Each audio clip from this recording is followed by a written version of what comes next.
बच्चों आज मैं आपको कविताओं के प्रश्न उत्तर समझा रही हूँ। राम लक्ष्मण परशुराम संवाद। इसके कवि तुलसीदास जी हैं। परशुराम के क्रोध करने पर लक्ष्मण ने धनुष के टूट जाने के लिए कौन कौन से तर्क दिए? उत्तर। परशुराम के क्रोध करने पर लक्ष्मण ने निम्नलिखित तर्क दिए। नंबर 1, बचपन में हमसे कितने ही धनुष टूटे परंतु आपने उन पर कभी क्रोध नहीं किया। इस विशेष धनुष पर आपकी क्या ममता है? नंबर 2, हमारी नज़र में तो सब धनुष एक समान होते हैं, फिर इस धनुष पर इतना हो हल्ला क्यों?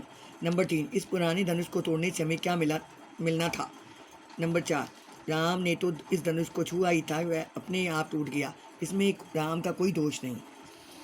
प्रश्न 2, परशुराम के क्रोध करने पर राम लक्ष्मण की जो प्रतिक्रिया हुई उसके आधार पर दोनों के स्वभाव की विशेषताएं अपने शब्दों में लिखिए। इसका कई बार ऐसे भी आया था कि राम लक्ष्मण के चरित्र की विशेषताएं बताइए। उत्तर। राम स्वभाव से कोमल और विनयी हैं, उनके मन में बड़ों के प्रति श्रद्धा और आदर है, वे गुरुजनों के सामने झुकना अपना धर्म समझते हैं। वे महाक्रोधी परशुराम के बेबाक क्रोध होने पर भी स्वयं को उनका दास कहते हैं। इस प्रकार वे परशुराम का दिल जीत लेते हैं।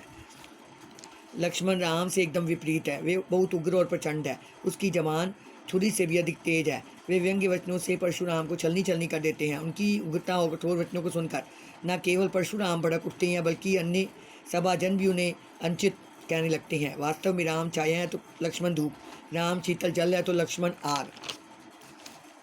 प्रश्न 3, लक्ष्मण ने वीर योद्धा की क्या क्या विशेषताएं बताई? लक्ष्मण ने वीर योद्धा की निम्नलिखित विशेषताएं बताई हैं। लक्ष्मण ने वीर योद्धा के बारे में बताया कि सच्चा वीर रणभूमि में वीरता दिखलाता है, अपना गुणगान नहीं करता। वीर योद्धा धैर्यवान और शांत स्वभाव के होते हैं। वीर योद्धा देवता, ब्राह्मण, प्रभु भक्त और गाय पर अपनी वीरता नहीं दिखाते।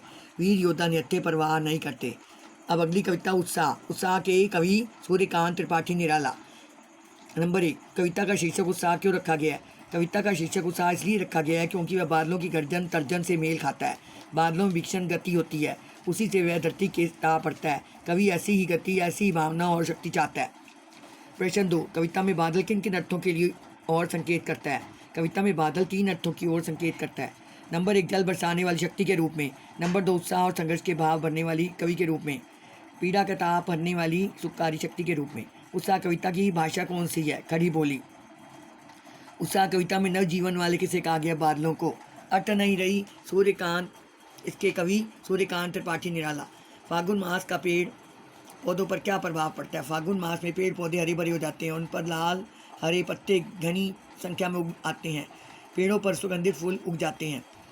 नंबर 2, कवि की आँख फागुन की सुंदरता से क्यों हट नहीं रही है? फागुन बहुत मतवाला, मस्त और शोभाशाली है, उसका रूप सौंदर्य रंग बिरंगे फूलों, पत्तों और हवाओं में प्रकट हो रहा है। फागुन के कारण मौसम इतना सुहावना हो गया है कि उस पर से आँख हटाने का मन ही नहीं करता। सूरदास इस पद कविता है इसकी।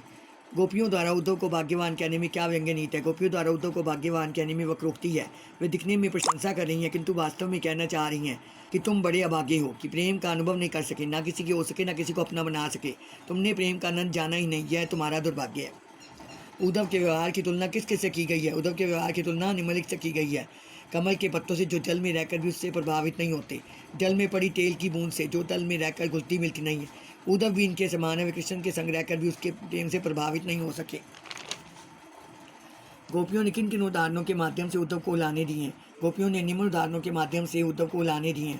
उन्होंने कहा कि उनकी प्रेम भावना उनके मन में नहीं रह गई, वे ना तो कृष्ण से अपनी बात कह पाती हैं और ना अन्य किससे। वे कृष्ण के आने का इंतजार में जी रही थी किंतु कृष्ण ने स्वयं न आकर योग संदेश भिजवा दिया, इससे उनकी विरह व्यथा और बढ़ गई है। वे कृष्ण से रक्षा की गुहार लगाना चाह रही हैं, वहाँ से प्रेम का संदेश चाह रही थी किंतु वहीं से योग संदेश की धारा को आया देखकर उनका दिल टूट गया। वे कृष्ण से अपेक्षा करती थी कि वे उनके प्रेम की मर्यादा को रखेंगे, वे उनके प्रेम का बदला प्रेम से लेंगे, किंतु उन्होंने योग संदेश भेजकर प्रेम की मर्यादा ही तोड़ डाली। गोपियों ने जल में रखी तेल की गागर, गुड़ और चींटी के उदाहरणों के माध्यम से उद्धव को लाने दिए।